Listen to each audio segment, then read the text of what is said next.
Detective Mara Quinn pressed her palm against the cold metal wall of Detention Bay 7, steadying herself as the station's artificial gravity fluctuated. 3 years working the Outer Rim had taught her that nothing good ever came from anonymous tips, but something about this one gnawed at her instincts. "You feel that?"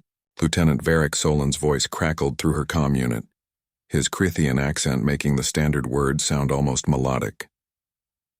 "The gravity flux? Yeah, engineering said it's—" "No," Varric interrupted. The silence. "This sector should be filled with cargo haulers. Instead, nothing." Mara's fingers instinctively moved to her sidearm. 5 years of partnership had taught her to trust the Crithian's enhanced senses. His species could detect electromagnetic signatures that humans couldn't perceive. And right now, his secondary eyes, the ones that saw in the infrared spectrum, were glowing faintly purple.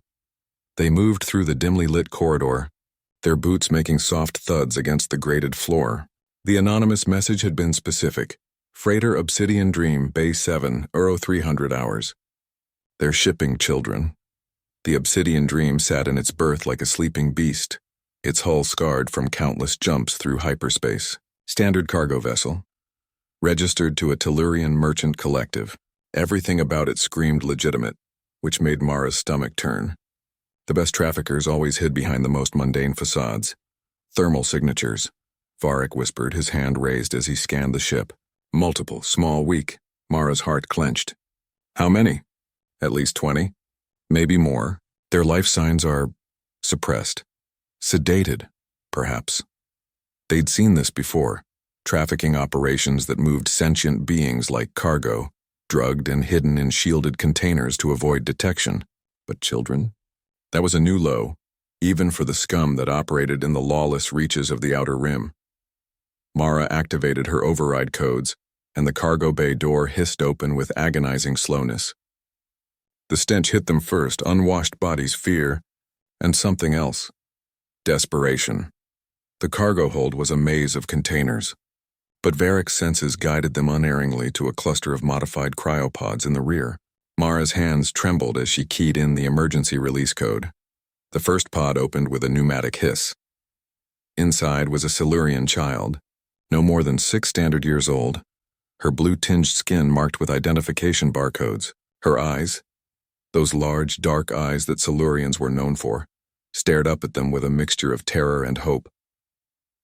"It's okay," Mara whispered, her voice breaking. "You're safe now." But as they opened pod after pod, Mara realized safe was a relative term. 17 children, 8 different species, all of them bearing the same barcodes, the same vacant expressions of beings who'd been treated as property. Varric's normally stoic expression cracked as he cradled a tiny Draxian child, the infant's crystalline skin barely luminescent, a sign of severe malnutrition. "Who does this?" he growled, his voice carrying the subsonic rumble that meant a Crithian was barely controlling their rage. Mara was already on her comm. "Central, this is Detective Quinn. We have a code black situation. 17 minors, multiple species, signs of trafficking and abuse.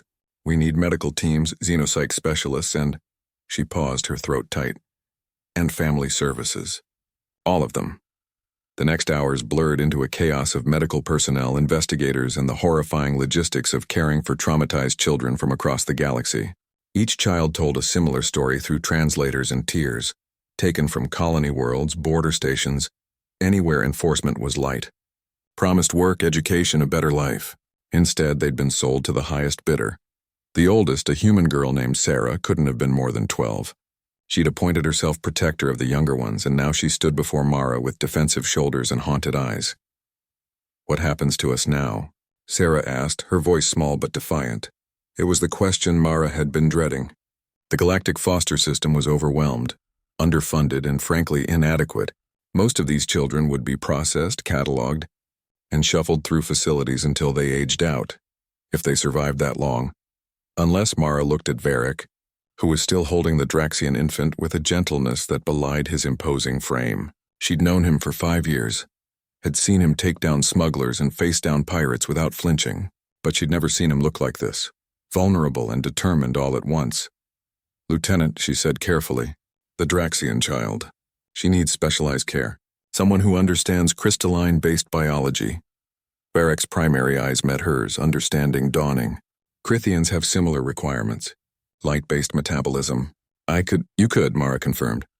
Then she looked at Sarah and the little Silurian girl who'd been clinging to the detective's leg for the past hour. And humans. We're stubborn. We don't give up on our own, or anyone else we decide is family. Over the following weeks, something unprecedented happened. Word spread through the station, then through the sector. Officers, civilians, even merchants came forward. The Tellurian engineer who'd never married took in 3 Raxian siblings. A retired human colonel and his Venlari wife opened their home to 4 more. Varric officially adopted the Draxian infant, naming her Lissa after his sister who'd died in the border wars. Mara began the paperwork for Sarah and little Kiri, the Silurian girl who'd decided that Mara was her person now. The Obsidian Dreams crew was arrested, their operation dismantled. But the real victory wasn't in the justice system. It was in watching Varric teach Lisa to modulate her crystalline frequencies, in hearing Sarah laugh for the first time, in feeling Kiri's small hand trust itself to Mara's larger one. 6 months later, Mara sat in her cramped apartment, now somehow home to 3 beings instead of 1, and filed her nightly report. Sarah was teaching Kiri Earth history, their voices a comforting murmur in the background. Varric's message pinged her console. Lisa took her first steps today. She glows when she's happy. I never knew I was incomplete until she made me whole. Mara smiled, typing back, "That's what family does. It makes us complete." Humanity had spread to the stars, carrying many things: technology, art, ambition. But perhaps their greatest export was something simpler: the stubborn, fierce conviction that every child deserved love, protection, and a place to call home. No matter what species, no matter what it took, that was the human way.